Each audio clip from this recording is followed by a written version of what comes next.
Hello friends, एक बार फिर आपका स्वागत है कोड विद रघु में, जिसमें हम आज एक लारावेल की न्यू सीरीज स्टार्ट करने वाले हैं। लारावेल एक बहुत ही most important and most popular framework है पीएचपी का। तो उसके बारे में हम डिस्कस करते हैं कि लारावेल के क्या क्या बेनिफिट्स होते हैं, लारावेल क्यों यूज़ करना चाहिए, उसको यूज़ करने से क्या फ़ायदे हैं। तो हम डिस्कस करते हैं one by one. Laravel is a free open source and one of the more popular PHP web framework based on MBC architectural pattern. Laravel क्या है? फ्री है, ओपन सोर्स है और most popular PHP web framework है जो कि MBC pattern को follow करता है।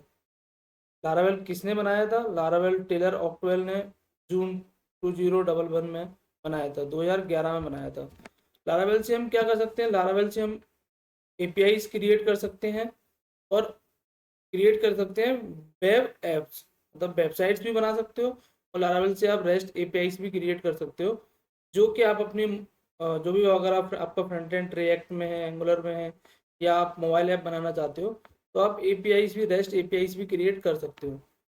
अब उसके अलावा जैसे अभी मैंने आपको बताया कि लारावेल एमबीसी पैटर्न को फॉलो करता है, तो एमबीसी क्या होता है? बेसिकली एमबीसी होता है मॉडल व्यू कंट्रोलर, एक पैटर्न होता है जिसमें आप अपने कोड को स्ट्रक्चर्स करते हो। मॉडल क्या होता है? मॉडल में आप अपना डेटाबेस की जो भी क्वेरीज हैं, डेटाबेस के जो भी कोड करने वाले हो आप, अगर आपने कोर पेज भी पढ़ा होगा तो आपकी डेटाबेस की जो भी क्वेरीज होंगी तो आप मॉडल क्रिएट करोगे और एसक्यूएल क्वेरीज उसी में लिखोगे। यूज में आप यूजर इंटरफेस बनाते हो, जो कि आप एचटीएमएल का जो भी पार्ट होता है, एचटीएमएल का जो भी काम होता है वो आप यूजर इंटरफेस में करते हो। और कंट्रोलर में आप क्या करते हो? कंट्रोलर में आप बिजनेस लॉजिक लिखते हो, जो भी आपका लॉजिक है वो बिजनेस लॉजिक आप कंट्रोलर में लिखते हो। और कंट्रोलर एज एक मतलब मीडिएटर भी काम करता है। मीडिएटर मीन्स जैसे कंट्रोलर में क्या होता है, जब भी कंट्रोलर के पास डेटा आता है तो कंट्रोलर मॉडल के पास भेजता है, मॉडल से रिस्पॉन्स आता है, वो व्यू में आपको दिखता है। तो उस पर अब हम डिस्कस करते हैं। फॉर एग्जांपल जैसे अभी कंट्रोलर है, कंट्रोलर में मैंने आपको बताया कंट्रोलर एक मिडलवेयर की तरह भी काम करता है। जैसे कंट्रोलर में डेटा आया तो जो भी यूज़र है, जैसे मैं सपोज एक यूज़र हूँ, मैंने एक यूज़र रिक्वेस्ट क्रिएट करी, कंट्रोलर के राउट्स के थ्रू कंट्रोलर में गया, कंट्रोलर से रिक्वेस्ट डेटा मॉडल में गया, मॉडल में डेटाबेस से जो भी डेटा फेच होके आना है वो मॉडल ने एक रो फॉर्मेट में जैसा जो डेटा है, रिस्पॉन्स डेटा, वो कंट्रोलर को दे दिया। कंट्रोलर ने फिर वो इस डेटा को व्यू में भेज दिया। व्यू में वो जो भी HTML एक प्रॉपर दिखाने के फॉर्मेट में होता है, वो आप व्यू के थ्रू उस डेटा को यूजर के पास वापस रिटर्न कर देते हो। तो इस तरह से एमबीसी पैटर्न पूरा एक सर्कल है, एमबीसी पैटर्न का पूरा फ्लो चलता है। हम डिस्कस करते हैं बेनिफिट्स ऑफ एमबीसी फ्रेमवर्क के, कि एमबीसी फ्रेमवर्क के क्या क्या बेनिफिट्स होते हैं। एमबी फ्रेमवर्क में जो और कोड होता है वो ऑर्गेनाइज होता है, क्योंकि वो एमबीसी पैटर्न को फॉलो करता है।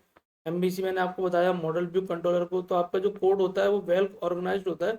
तो किसी भी अगर कोई आपके पास बहुत बड़ी टीम के साथ काम कर रहे हो तो उसको पता रहता है कि जो एमबीसी पैटर्न में कौन सा कोड कहाँ पे पड़ा हुआ है। इसमें आप इंडिपेंडेंट ब्लॉक्स बना सकते हो। आपको जो भी इंडिपेंडेंट ब्लॉक बनाने, जैसे आपने कंट्रोलर में आपने क्या लिखना है वो आपको पता है, मॉडल्स में आपको क्या लिखना है वो आपको पता है, उसके अलावा व्यू में आपको क्या लिखना है वो आपको पता है। और जो थर्ड पॉइंट है, reduce the complexity of web application. जो कॉम्प्लेक्सिटी है उसको आप रिड्यूस करते हो। वो कैसे करते हो? जैसे जैसे आप आगे यूज़ करते जाओगे आपको पता चलता जाएगा कि उस कॉम्प्लेक्सिटी को कैसे रिड्यूस करते हैं। इसको इजी करना, मतलब मेंटेन करना बहुत इजी होता है। इजी कैसे होता है? क्योंकि आपको सारी चीज़ें पता है। राउट्स में लिखा होगा, क्वेरी से रिलेटेड जो भी होगा वो मॉडल में होगा, एचटीएमएल का पार्ट व्यू में होगा। नहीं तो अगर आप कोर पीएचपी की बात करते हैं तो कोर पीएचपी में कहीं पे भी कोई भी कोड लिखा रहता है तो उसको मेंटेन करने में बड़ी प्रॉब्लम्स होती हैं। इसलिए एमबीसी फ्रेमवर्क की ज़रूरत पड़ी। इजी टू मॉडिफाई होता है, अगर आपको कुछ मॉडिफाई करना है वो भी इजी होता है। कोड की रीयूजेबिलिटी बढ़ जाती है। क्यों क्यों बढ़ जाती है? क्योंकि आपको सारी चीज़ें पता है कि मॉडल जो मेरा बिजनेस लॉजिक है वो मेरा कंट्रोलर में है, जो मेरा डेटाबेस का जो भी ऑपरेशन है वो मेरे मॉडल में है, व्यू पार्ट में हमने HTML लिखा है। उसके अलावा ये उस पैटर्न को भी फॉलो करता है। इम्प्रूव द कोलाबोरेशन, ये प्लेटफॉर्म इंडिपेंडेंट्स होते हैं।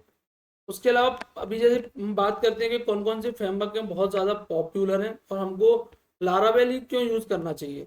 पीएचपी की अगर फ्रेमवर्क की बात करते हैं, पीएचपी में लारावेल है, सिम्फनी है, कोऑर्डिनेटर है, वाईआईआई है, एक पीएचपी है, जेंट फ्रेमवर्क है। अदर अदर एमबीसी फ्रेमवर्क की बात करते हैं तो पाइथन में भी है, रूबी में भी है, जावास्क्रिप्ट में नोड है, एक्सप्रेस है, मतलब ASP.NET भी है। तो अभी जो PHP का जो लारावेल फ्रेमवर्क है उसकी कम्युनिटी बहुत ही स्ट्रांग है, बहुत बड़ी कम्युनिटी है, बहुत बड़े, मतलब अभी सारी ऑर्गेनाइजेशन लारावेल में ही प्रोजेक्ट डेवलप कर रही है क्योंकि बहुत वास्ट लेवल पे यूज हो रहा है। इसके अलावा हम डिस्कस करते हैं अभी what is the framework. Framework होता क्या है और उसको क्यों यूज करना चाहिए। जैसे हमने बात तो कर लिया कि एक MVC फ्रेमवर्क है। अब फ्रेमवर्क क्या होता है और उसको क्यों यूज करना चाहिए, उसको यूज करने से हमारे पास क्या क्या फायदे होते हैं। तो programming framework are a set of the pre written code. जो आपका कोई भी फ्रेमवर्क होगा उसमें प्री कुछ कोड आपको ऑलरेडी लिखा हुआ मिलेगा जो सिर्फ आपको यूज करना है। कुछ लाइब्रेरीज मिलेंगी, कुछ आपको पैकेजेस मिलेंगे जो कि आपको ऑलरेडी यूज करना है, आपको लिखना नहीं है। कोर PHP में आपको सब कुछ स्क्रैच से लिखना होगा। अगर आप कोई फ्रेमवर्क यूज नहीं करते हो तो आपको सारी चीजें स्क्रैच से लिखनी होगी। इसमें आपका DB कनेक्शंस की फाइल बनी हुई है, पेजिनेशन की बनी हुई है, एरर हैंडलिंग की बनी हुई है, सिक्योरिटी का बना हुआ है, API का पूरा सब कुछ बना हुआ है, कैसे का बना हुआ है। तो ये सारी लाइब्रेरी आपको बनी हुई प्रोवाइड करती है, इसलिए ये बहुत फास्ट होता है। आप बड़े प्रोजेक्ट्स में अगर फ्रेमवर्क यूज करते हो तो आपको काफ़ी चीज़ें ऑलरेडी इनबिल्ट मिल जाती हैं लाइब्रेरीज में। तो इसलिए आपको फ्रेमवर्क को यूज करना चाहिए क्योंकि इजी टू मेंटेन होता है। आपको काफ़ी चीज़ें बनी हुई मिल जाती हैं, आपको सारे पैकेजेस बने हुए मिल जाते हैं, डेटाबेस का कंपोनेंट मिल जाता है। तो इसलिए कि मतलब फ्रेमवर्क में हमको pre written code and libraries मिल जाती हैं जो कि हमारे लिए काफ़ी हेल्पफुल होता है। तो इसको लारावेल को सेम वही क्वेश्चन, बेनिफिट्स क्या है लारावेल फ्रेमवर्क को यूज़ करने का। ओपन सोर्स है, फ्री है, आपको कुछ भी पे नहीं करना है, पूरा फ्री है। एलिगेंट सिंटेक्स यूज़ करता है। एलिगेंट का मतलब हो गया कि आपका ये लारावेल का एक मॉडल मतलब ORM है, एलिगेंट ORM, जो कि ये लारावेल फ्रेमवर्क यूज़ करता है जिससे क्वेरीज लिखना आपका जो, अगर आप कनेक्शंस बनाते हो तो आपकी क्वेरीज, आपको रो क्वेरीज लिखने की ज़रूरत ही नहीं पड़ेगी। वो एलिगेंट की हेल्प से आपको बहुत ईजी हो जाएगी क्वेरी और बहुत वास्ट भी होती है। MVC पैटर्न को फॉलो करता है। लारावेल का एक खुद का एक डेटाबेस माइग्रेशन ORM सिस्टम है। रोबोस्ट राउट सिस्टम है। राउट सिस्टम में आप नेमिंग के अकॉर्डिंग, ग्रुपिंग के अकॉर्डिंग, ये सारा आप राउट्स हम धीरे धीरे आगे बढ़ते जाएंगे तो राउट्स भी आप डिफाइन कर सकते हो।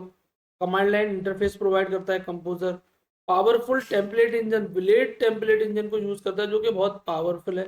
इनविल ऑथेंटिकेशन एंड ऑथराइजेशन फैसिलिटीज मिलती है। टेस्टिंग के लिए भी आप यूनिट टेस्टिंग कर सकते हो, डिबगिंग कर सकते हो। सिक्योरिटी के लिए इसमें XRF CSRF SQL injection inbuilt मिलते हैं। और स्केलेबिलिटी एंड परफॉर्मेंस के लिए रेड एंड मम कैसे भी आप यूज कर सकते हो। तो इसलिए ये लारावेल के बेनिफिट्स हैं। और अब हम आगे अपनी सीरीज में लारावेल के बारे में क्या क्या पढ़ने वाले हैं हम उस पर डिस्कस करते हैं कि हम इस सीरीज में क्या क्या पढ़ेंगे।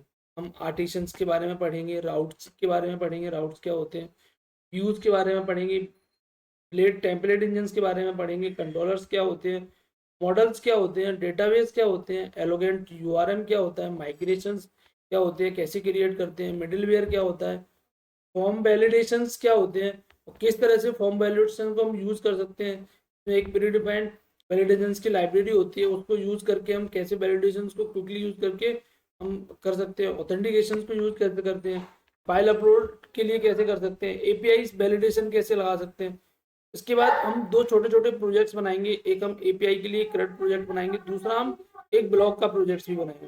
दोस्तों बहुत मज़ा आने वाला है हम इस सीरीज में। इसमें हम लारावेल के बारे में सारी चीज़ें बिल्कुल बेसिक लेवल से पढ़ेंगे। तो अगर आप मेरे साथ जुड़ना चाहते हैं तो लाइक करो, शेयर करो एंड सब्सक्राइब।